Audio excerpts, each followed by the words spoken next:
Tá. Tá bem. Então, bom, primeira perguntinha.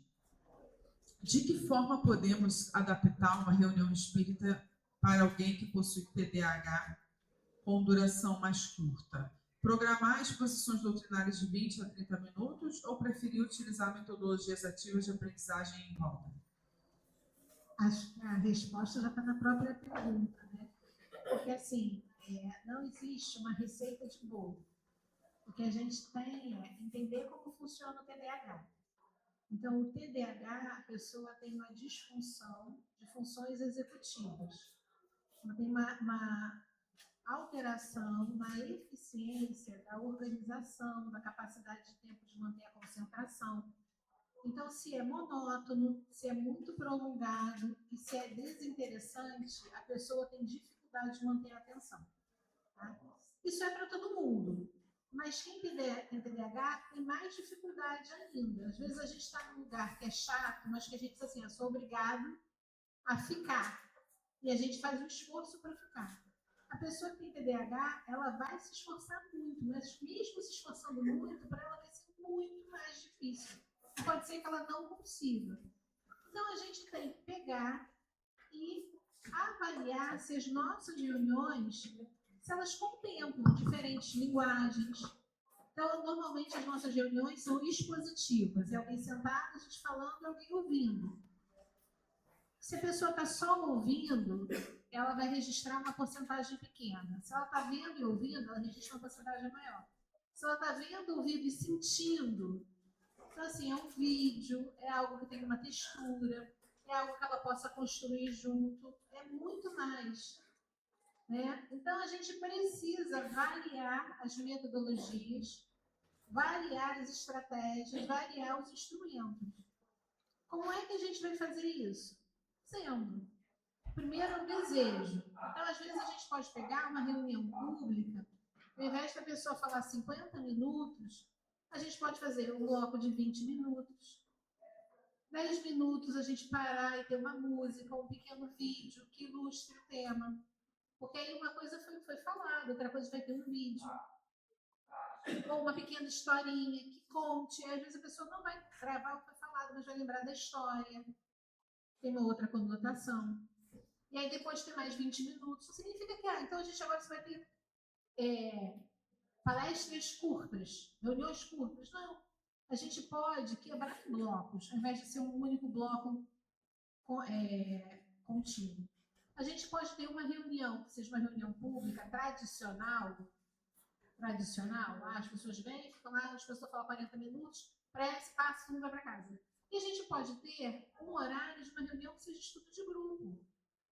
E a gente tem reuniões de blocos de 15 minutos, uma leitura, uma prece, uma pequena discussão. Para, levanta, canta uma música, volta. 15 minutos de uma página, uma prece, uma discussão, continuar. A gente vai ter que construir, mas se a gente não pensa que isso é necessário, a gente não vai se mobilizar. Antigamente, centro espírita só tinha uma reunião, era a reunião pública. Depois se viu a necessidade de evangelização de juventude, evangelização de jovens, os seminários, foi se mudando, mas a gente vai poder mudar.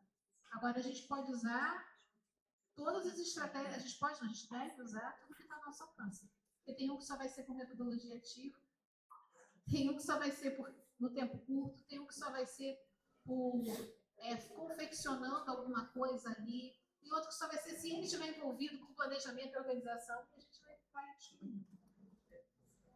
Próxima pergunta. Está ligado? Não? Agora. O que fazer para que o jovem se sinta pertencido à casa espírita? Primeiro, oferecer para ele a justificativa, um motivo, um argumento de por que ele tem que estar ali. Qual a diferença que o centro espírita faz para ele como espírito imortal? Primeira coisa. Porque ele só vai se tornar pertencente à casa espírita se ele entender por que ele tem que estar ali. Primeira coisa. Segunda coisa é promover um espaço que valorize a opinião dele, que valorize, que escute o que ele está trazendo. E escutar o que ele está trazendo é levar a ideia dele para a direção da casa espírita se aquilo for uma necessidade. Ah, poxa, o meu grupo de juventude está dizendo que se aqui a parede fosse de outra cor, seria melhor. Necessariamente a gente vai trocar a cor da parede? Não. Mas a gente pode mostrar para ele que a gente vai discutir a mudança da cor da parede junto com a direção do centro. Se couber, a gente muda. Se não couber, a gente não faz. É a gente integrar o jovem na estrutura da casa espírita. O jovem não tem que ficar isolado na juventude. O jovem tem que participar da casa. Então, convidá-lo para auxiliar no trabalho que é realizado na reunião pública. Verificar o jovem que tem interesse em estudar sobre mediunidade e começar a discutir com o departamento de mediunidade como é que a gente pode começar a estudar com esse jovem. Verificar qual é o jovem que gostaria de trabalhar com as crianças na infância, para trabalhar e ajudar na evangelização da infância. É trazer esse jovem para a casa. Para eu me sentir pertencente, não basta eu chegar, ficar 1 hora ali naquele centro. Eu tenho que viver o cotidiano daquela casa. Eu tenho que saber como aquela casa funciona. Eu tenho que conhecer a história daquela casa. Os jovens da minha mocidade espírita sabem a história do meu centro? Eles já ouviram alguma vez a Dona Maria, que participou da fundação do centro, falar como é que foi quando ela era jovem fundar o centro? Então, a gente trabalhar isso, transformar a casa espírita num espaço de convivência daquele jovem. Lá na mesma orientação que eu falei, né, da Evangelização da Juventude, ele diz que existem os espaços, você tem que trabalhar com os espaços de ação jovem. O que é o espaço de ação jovem? É um espaço onde eu faço apenas coisas que os jovens acham legal? Não. É um espaço onde o jovem pode atuar. E aí ele vai se tornar legal para ele ou não. Ele vai gostar de fazer aquilo ou não. A gente fala assim, não, a gente fazer uma visita ao orfanato, não sei o quê. Tem jovem que não gosta de visitar o orfanato. Tem jovem que prefere visitar idoso num lar de idosos. Tem jovem que prefere varrer a rua. Tem jovem que prefere tirar lixo da rua. Tem jovem que prefere coletar alimento para a campanha do quilo. Cada um faz uma coisa diferente.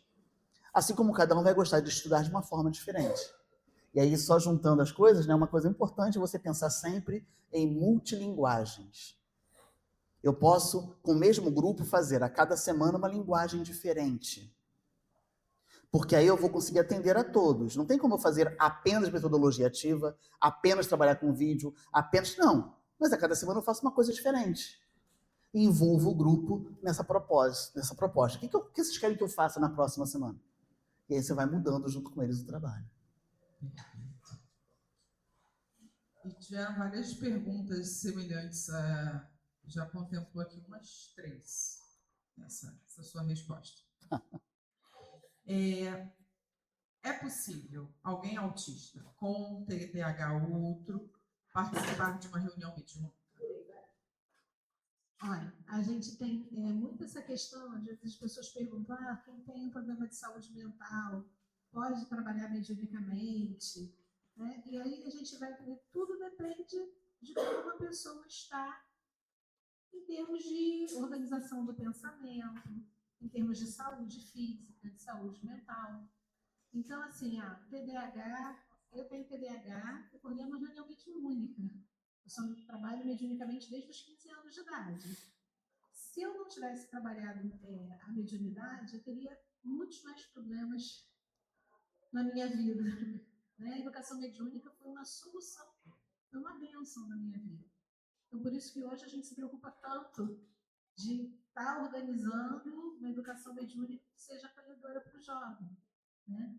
E aí, quando você vai olhar, eles chegam lá na reunião mediúnica, assim, quem tem TDAH, quem tem ansiedade. E aí, depois de 2 anos de educação mediúnica, as ansiedades diminuíram, a concentração melhorou.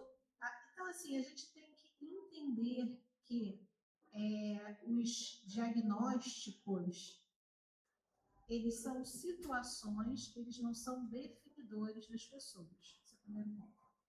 O autismo, ele vai depender muito das condições que acompanham o autismo. Tem autismo que tem deficiência intelectual associada, tem autismo sem deficiência intelectual. Então, a mediunidade, ela pressupõe que a pessoa tenha uma organização onde ela consiga discernir o que é dela e o que é do espírito.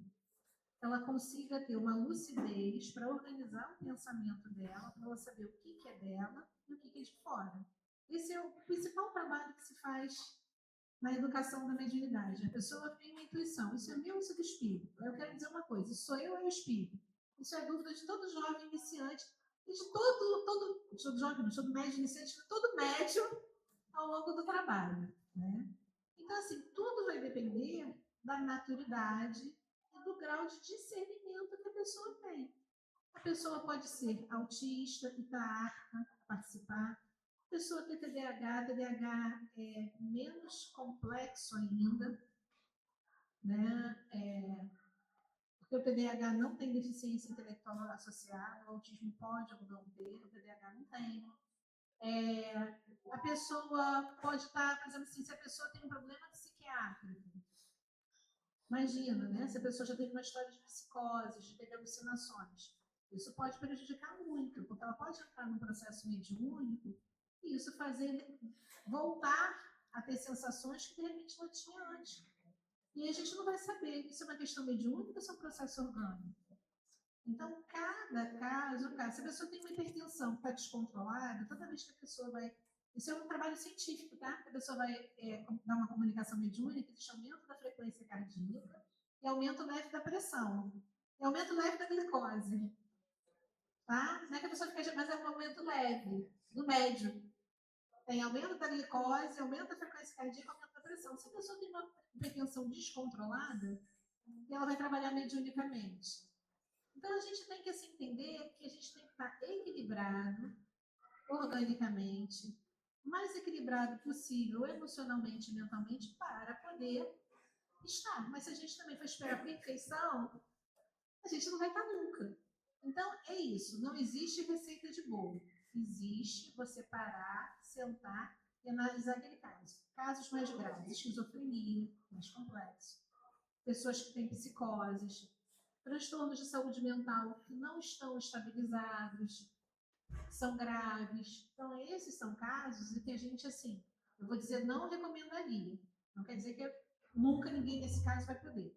A gente não recomendaria. E aí o autismo e o TDAH vão entrar dentro desse olhar, como entraria outros problemas de saúde. Tá bom? A gente não pode ter um preconceito com as questões de saúde mental. Também não significa que a gente vai minimizar, dizer que tudo está permitido. É um olhar atento e lúcido.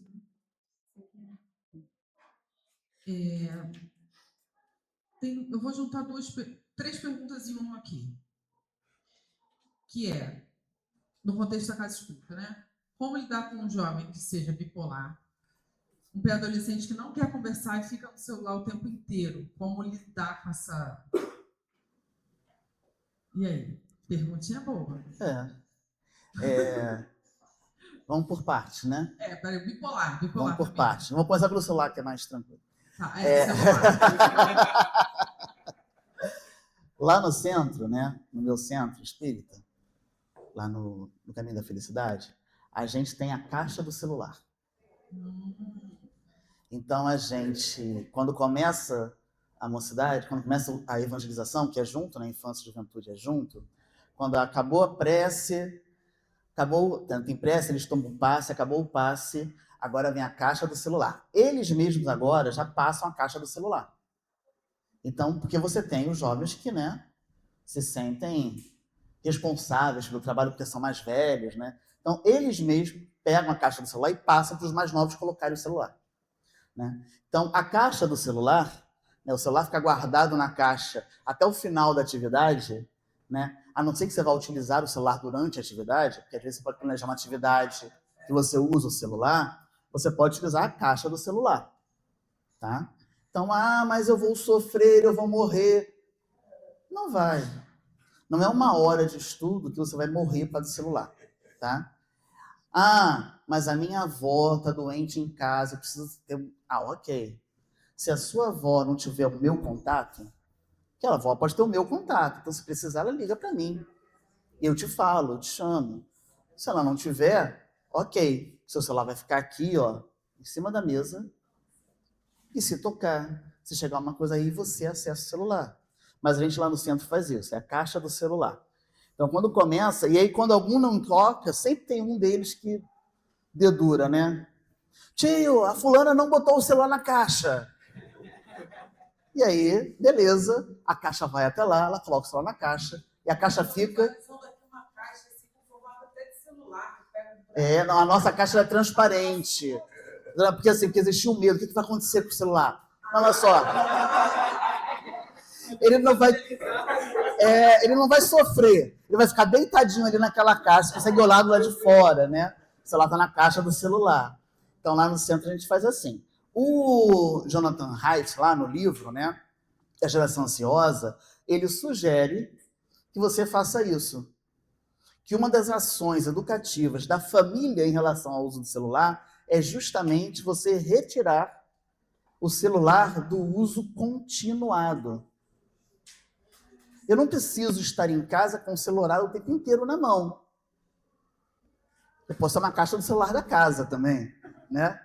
Cheguei em casa com o celular ali. Só que para que isso aconteça, eu, pai, também tenho que deixar o celular guardado durante um tempo. Filho não pode usar o celular, filho. Não, você fala com o celular na mão. Filho, ó, guarda o celular ali, você nem viu, né? Então também tem isso. E no caso da evangelização, hoje em dia, é muito comum a gente... Isso acontece muito na Comércio, né? Quando a juventude acontece muito isso, né? Tem gente que não imprime a apostila e aí está com o roteiro no celular.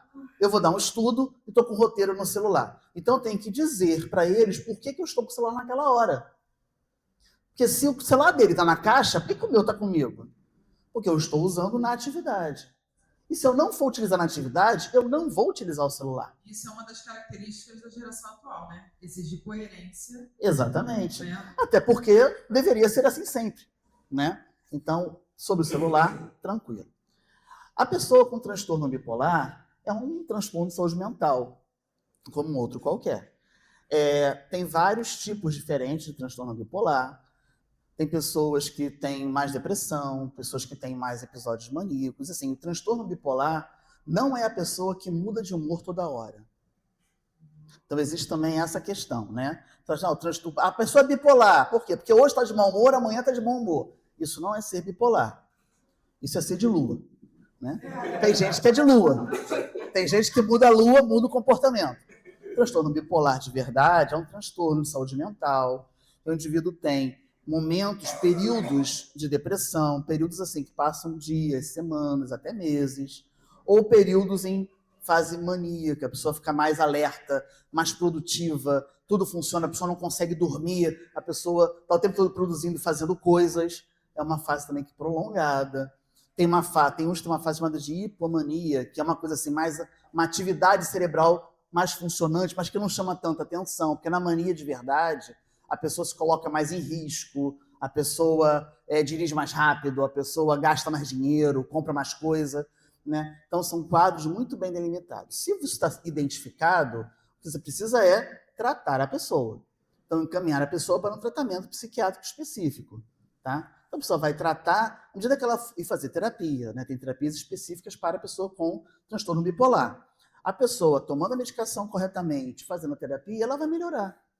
E vai conviver na vida normal. A pessoa que tem transtorno bipolar, ela consegue conviver com todo mundo. Ela não é um ser à parte da criação, né? Ela não é um monstrinho que vai ficar guardado numa gaiola. Ela é alguém como nós, que tem o transtorno dela. Um tem depressão, o outro tem ansiedade, ela tem transtorno bipolar. Mas tem que estar sendo tratado, né? Então, como é que eu lido com esse jovem? Encaminhando ele para o tratamento. E aqui, ele é um jovem como outro jovem qualquer, que também tem suas necessidades, suas demandas, seus interesses, tem seus problemas. E talvez conversar sobre o transtorno de saúde mental seja tema da evangelização, por que não? Né? Talvez seja importante também. Emendando. Posso falar uma coisa? A Adriana está falando, né, da gente encaminhar. Às vezes também, por exemplo, a gente na evangelização, às vezes a gente percebe que a criança pode ter algum transtorno. Então, a família não falou nada, às vezes a gente está vendo a criança ali e diz assim, adolescente, posso achar que está deprimido, posso achar que tem bipolaridade, posso achar que é autista. Aí, como é que a gente faz? Então, isso eu acho importante, a gente sempre fala isso nos cursos de evangelização. Às vezes a gente tem cuidado para não abordar a pessoa sugerindo diagnóstico. Olha, eu acho que o seu filho tem isso, que o seu filho tem aquilo, ou que você tenha isso, você tem aquilo. Porque, assim, primeiro, que não nos compete. Né? Diagnóstico é uma coisa que é muito específica do profissional de saúde. O profissional de saúde que faz o diagnóstico. Segundo, a pessoa ela tem direito de querer ou não querer ir atrás do diagnóstico dela. Isso também, às vezes, a gente não entende. Mas a gente já avisou tantas vezes. Quem é que sabe que precisa fazer dieta e não faz?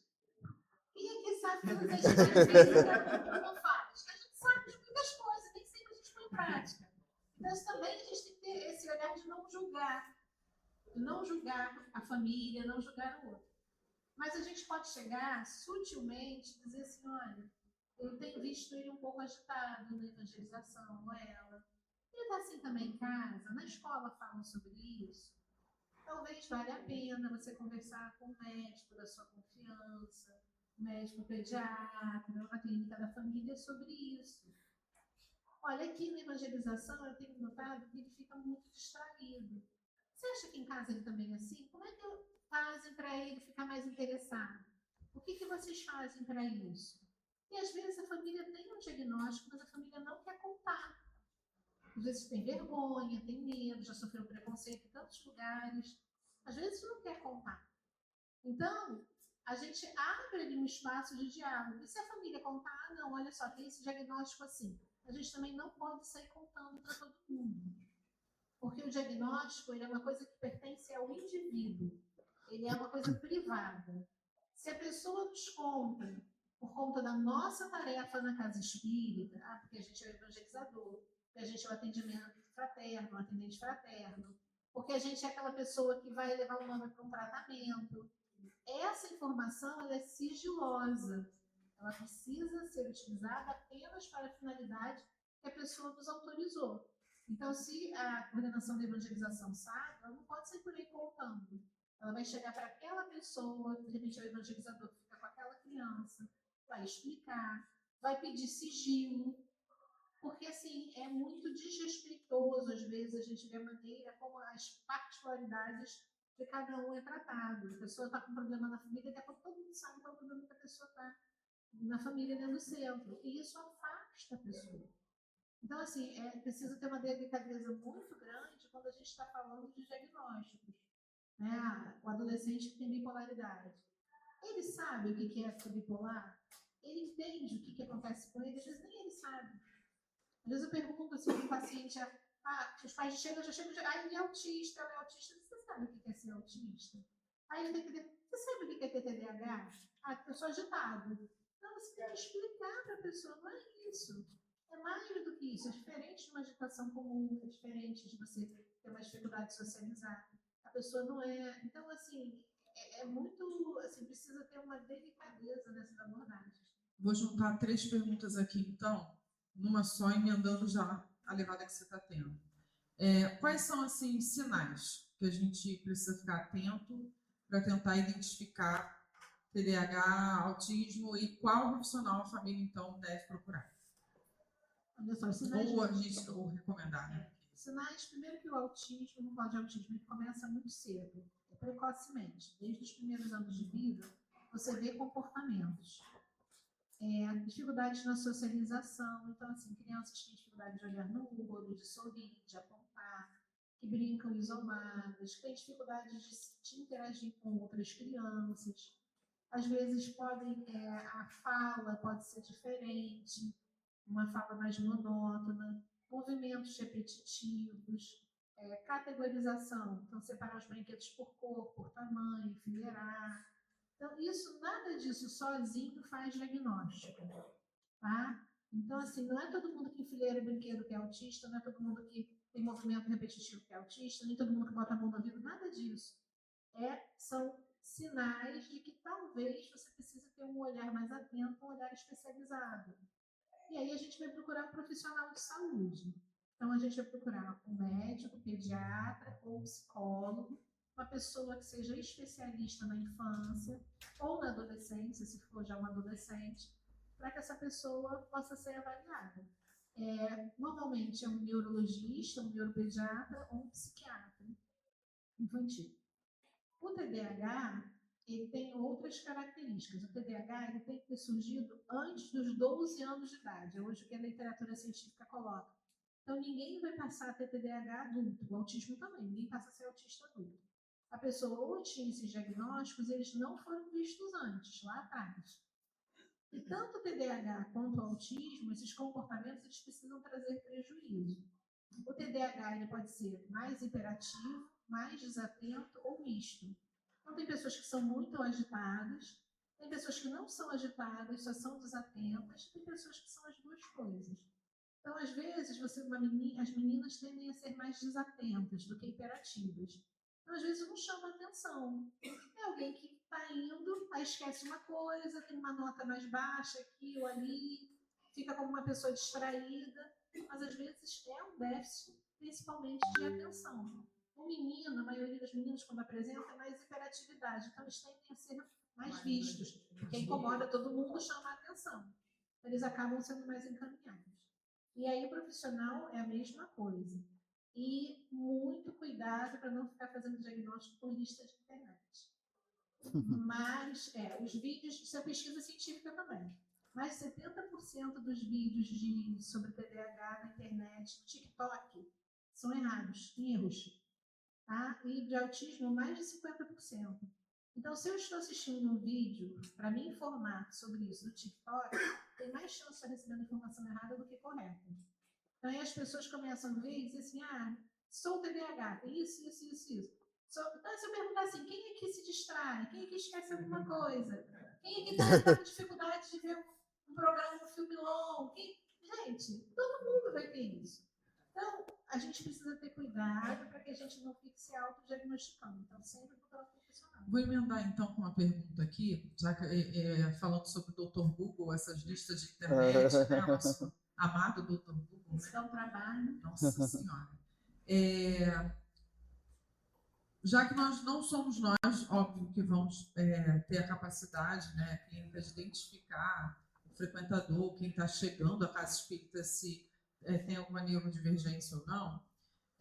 Aí perguntaram aqui, precisa de capacitação especial quem atua na recepção da casa espírita para atender neurodivergentes? Você acha que há essa necessidade? Vocês acham? Pode falar. Olha, eu acho que a gente precisa se capacitar bem para tudo que a gente se propõe a fazer.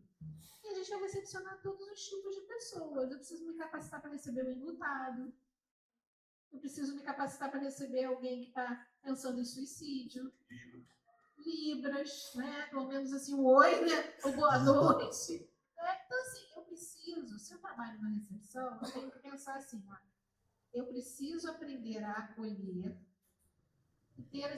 poder fornecer as informações básicas para que aquela pessoa possa adentrar, ter as suas necessidades atendidas, encaminhá-la para os setores adequados, dar o primeiro acolhimento, seu cartão de visita. Isso para qualquer pessoa.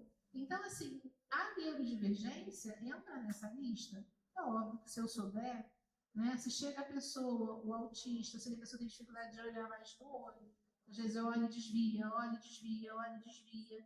Então, assim, eu me trabalhar na aceitação do outro. Eu não preciso ficar... ai, por que será que é esquisito? Olha, não me olha no olho. Ai, que não sei o quê. A pessoa, às vezes, chega uma mãe com uma criança agitadíssima. E aí a pessoa começa, olha que falta de educação, não sabe educar o filho, que não sei o quê.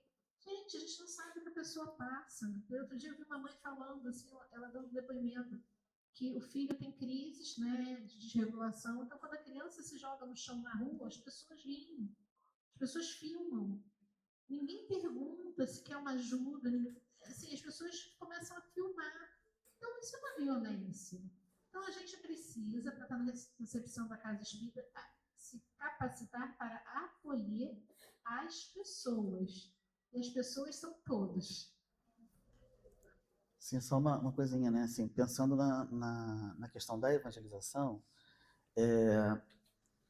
não existe a necessidade de eu ser especialista em nada para trabalhar na casa espírita e lidar com um público que seja neurodivergente, né? Mas eu preciso conhecer o grupo que tem no caso da evangelização e identificar. Não, tal pessoa tem uma dificuldade maior nisso. mesmo que ela não tenha um diagnóstico, né? Porque até pouco tempo atrás ninguém ficava diagnosticando esses transtornos e todo mundo merecia que a sua atividade fosse adequada às suas necessidades. Então, quando a gente fala assim, valorizar a capacidade de pensar, todos pensam. Todos pensam. Se eu estou lidando com os jovens, ou eu tenho um jovem que tem algum transtorno, ele também pensa. Não é porque ele é autista que ele não pensa, não é porque ele tem TDAH que ele não pensa, não, todo mundo pensa. Então, como é que eu construo algo que envolva esse jovem na atividade, né? E lembrar que um dos pontos que a gente falou, né, é a questão da conexão.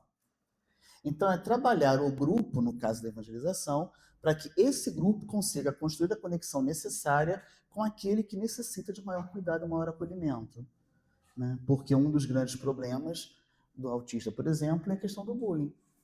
Isso também pode acontecer na casa espírita. Isso também acontece na casa espírita. Capacitismo, né? Assim, não vamos fazer isso agora não, porque não sei o quê. Então, assim, é uma necessidade de trabalhar com o grupo isso também. Então, quando chega um jovem assim, quando chega uma criança atípica no grupo, eu preciso trabalhar e me preparar para lidar com aquele novo jovem, como qualquer jovem. Como qualquer jovem que chega, eu tenho que me preparar para lidar com aquele jovem novo que chegou. As situações vão ser diversas. Então, o que eu preciso trabalhar com esse jovem novo que chegou? Eles estão pedindo para parar mais duas. Aproveitar que o Adriano está falando, a última pergunta para a jovem da juventude que tem aqui, que é a pergunta dos milhões. Quero ver você responder essa. Como conscientizar os jovens sobre os malefícios dos jogos online com skin?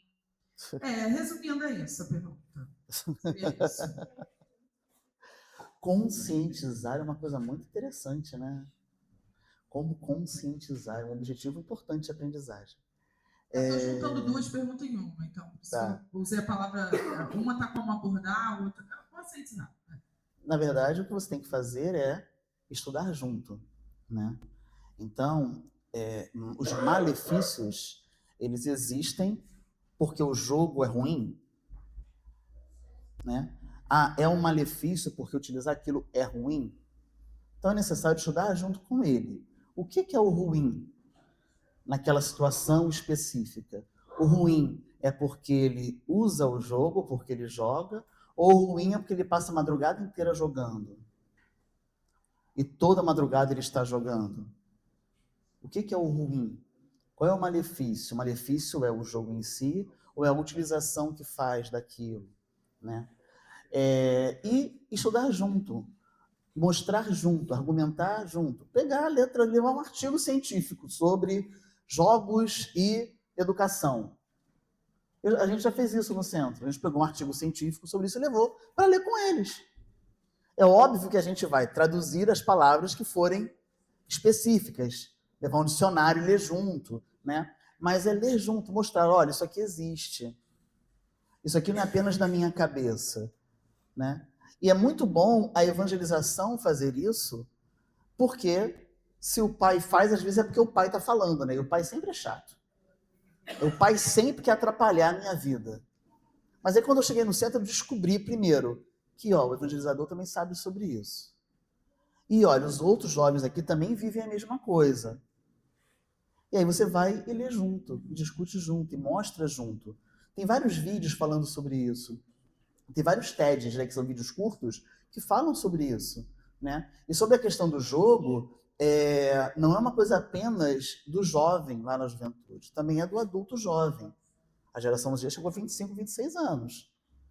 Só que antes disso já se jogava, né? Então você vai ter gente de 30, 40 anos que também está lá viciado no jogo, que passa a madrugada inteira jogando. E aí tem vários videozinhos que a gente vê por aí na internet, né? O cara gritando no computador, e aí a esposa, que ele já é casado, falando, ele diz que vai jogar para relaxar. Né? Então, é mostrar isso, né? Qual é a realidade? Então, assim, como é que eu abordo? Abordando, primeira questão. É tema da evangelização falar do jogo online? É tema de evangelização falar sobre as bets? Claro que é. Tá tendo a Copa do Mundo, né? Beleza. Se você for assistir o vídeo na Casa TV, que é onde está todo mundo assistindo, né? Em cada intervalo você tem 4 bets patrocinadoras. São 4 bets patrocinadoras. Tem até uma nova que eu não conhecia agora, KTO.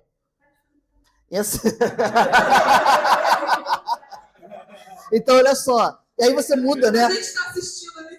Tá todo mundo assistindo. Ah, não, eu não quero ver as bets da Casa TV. Absurdo, porque é no YouTube, a internet. Botei na Globoplay. Também tem bet na Globoplay. Né? E aí, como é que faz? E aí, no intervalo, o cara ainda fala, gente, a odd do fulano de tal fazer gol no segundo tempo passou de não sei quanto para não sei quanto. Caraca, além de eu fazer a propaganda, eu estou estimulando que o cara jogue. Mas jogue com responsabilidade. Mas jogue com responsabilidade, apenas maior de 18 anos. Né? É igual falar não beba, né? É a mesma coisa. Então, primeira questão é abordar. Tem que abordar, tem que falar sobre, porque faz parte da vida. Segundo, pegar textos, vídeos que mostram claramente o que é. Uma questão muito importante é, na casa espírita, eu posso usar e falar de todo e qualquer tema, usando toda e qualquer referência. Porque assim, não, na mocidade eu só posso usar o Evangelho, o Livro dos Espíritos e, no máximo, o livro do André Luiz. Então, eu não posso ler com o jovem o livro do psicólogo X, porque ele é materialista. Eu vou estimular o jovem a ler o livro do materialista. Se o livro do materialista explica melhor a questão do jogo, por exemplo, eu vou abrir mão daquele conhecimento? Não. Eu vou usar e vou dizer, esse cara aqui, ele é materialista. Mas olha só o estudo que ele fez, é muito legal por isso. Né? Então, é também tirar os nossos preconceitos em relação ao que não é dito literatura espírita. Porque senão você não vai viver no mundo como os homens do mundo. Rapidinho da Xuxa agora. Rapidinho da Xuxa agora. Rapidinho da Xuxa. Lembra, não? Tá vendo? Eu não sou novinha, sou 80. Eu lembro da Rapidinho da Xuxa. É o seguinte, pergunta com a resposta rápida. Assim, ó, pá. Não dá para ser Rapidinho da Xuxa, mas breve. Porque eu sou mais velha que você, né? Ó, há relação entre autismo e fuga da realidade de um espírito culposo? Isso daí é o porquê. Tá? No livro Loucura e Obsessão, se fala sobre um caso de autismo que é tratado num centro de Umbanda. E lá, naquele caso específico, existia uma fuga, existia uma questão de obsessão, fazendo com que o espírito quisesse se esconder dentro dele mesmo. Isso é um caso. Mas a gente já tem, por exemplo, já acompanhei casos de tratamento, né, atual, isso, caso espírita, onde a criança que chegava autista, que não falava, os mentores mostravam o seguinte, que conforme ela ia recebendo o passe, fazendo tratamento, era como se eles fossem organizando os fios do cérebro. Qual era a história por trás daquilo? Na última encarnação, ele tinha sido atropelado e tinha tido a cabeça esmagada por um caminhão. Tá? E aquilo causou um impacto tão grande no espírito que desorganizou o pensamento dele. Igual o transtorno de estresse pós-traumático. Não tem pessoas que passam por um assalto e depois não conseguem mais sair na rua. Isso acontece com a pessoa emocionada. E aí, quando ele reencarnou, aquilo foi sendo reorganizado através daquele novo corpo, aquele trauma que ficou daquela situação. Com os pais, fono, terapia, escola. Hoje é um adolescente independente, no ensino médio, que a gente que convive, quem não convive, nem diz que era aquela criança que não falava. Então, assim, existem milhares de situações diferentes. A gente não deve tentar encaixar, não é o para quê, é o porquê. A gente vai cuidar. Isso é o que importa. E para uma pessoa com autismo TDAH, a prática da ginástica conectiva ajuda? Conectiva, eu não conheço. Eu não sei o que é ginástica conectiva, mas eu vou dizer que a atividade física ajuda em todas as questões de saúde mental, tá? A maior parte dos casos de depressão leve, por exemplo, 70% não vão precisar de medicação se a pessoa fizer atividade física. Então, a ansiedade é a mesma coisa. O TDAH também, a atividade física melhora a concentração. Então, todo mundo deveria fazer atividade física. Mas quem tem um transtorno de desenvolvimento ou transtorno de saúde mental, mais ainda. Aqui tem uma pergunta sobre adaptações necessárias para que a evangelização infanto-juvenil seja mais inclusiva, mas eu vou entender que toda a conversa de hoje já respondeu essa pergunta. A gente tem, Vocês querem acrescentar existe um curso da FEB, que é uma formação inclusiva em evangelização. Todo início de semestre abre esse curso. É online. Tá? É um curso online. Todo início de semestre abre. Então, a gente está encerrando mais uma turma agora. Tem 6 anos já esse curso. E vai abrir uma nova turma, que normalmente é julho, as matrículas. Então, quem quiser, tem aula sobre TDAH, sobre autismo, sobre deficiências múltiplas, sobre a família, sobre adaptação pedagógica. Então, é um curso, material muito bom para quem trabalha na evangelização. Porque a gente trabalhar com tudo, desde planejamento, fazer materiais, fazer uma agenda. Então, tem muitas coisas, brinquedos, que são os Teen Toys, para poder lidar com a ansiedade, tem muitas coisas que a gente pode usar e aprender. Não, então, uma coisa importante que, assim, não existe receita de bolo, né? Porque você está lidando com espíritos, com pessoas diferentes. Então, assim, para trabalhar com autista, eu vou usar isso. Não. Para trabalhar com aquela pessoa, o que eu necessito? Né? E aí analisar a situação de cada pessoa. Todo mundo que tem TDAH é igual? Não. Né? Então, assim, vem a pergunta do início, né? Eu preciso ter palestras curtas na reunião pública? Não necessariamente. Todo mundo que está ali precisa de tempo curto de estudo? Talvez não. Talvez precise de uma coisa mais visual. Eu posso ficar vendo um filme de 1 hora e prendo a atenção da pessoa. Né? Então, cada um é uma pessoa diferente. Então, assim, adaptação varia de acordo com quem você quer adaptar. Né? Então, é preciso analisar a situação de cada pessoa. Perfeito. Olha, eu gostaria muito de agradecer a Adriana e Rosa. Adriana e Rosa, por favor, muito obrigada por todo o esclarecimento, por todas as reflexões, né? Eu ali fui surpreendida com várias coisas hoje que muitos momentos que eu não tinha parado para refletir. E a Adriana foi falando, também trabalha, né, com a evangelização da juventude. Eu fico assim, às vezes fico naqueles, tem que estudar a doutrina.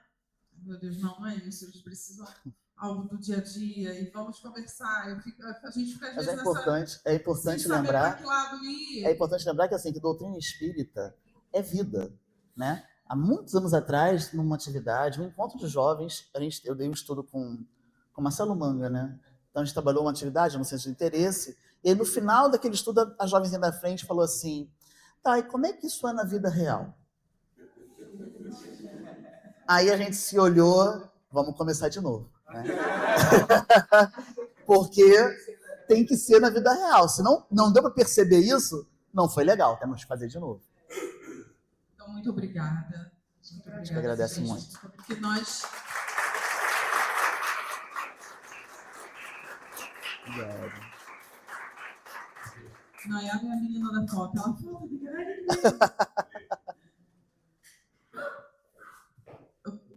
Ok, fala. Azul e vermelho. Sim, agora. Calma. Ele está falando azul e vermelho. Então, que nós possamos